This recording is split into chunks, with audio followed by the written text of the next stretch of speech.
Tara Lods, maligo tayo dito sa dagat Lods. Yung maganda yung dagat ngayon, malalim. Sarap maligo ngayon mga Lods. Hindi masyado mainit.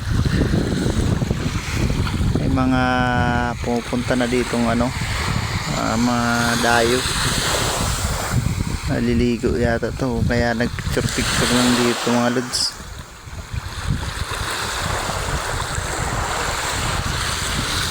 Sarap ang dagat ngayon, maganda yung dagat ngayon mga Lods. Medyo malalim yung tubig dito sa amin ngayon.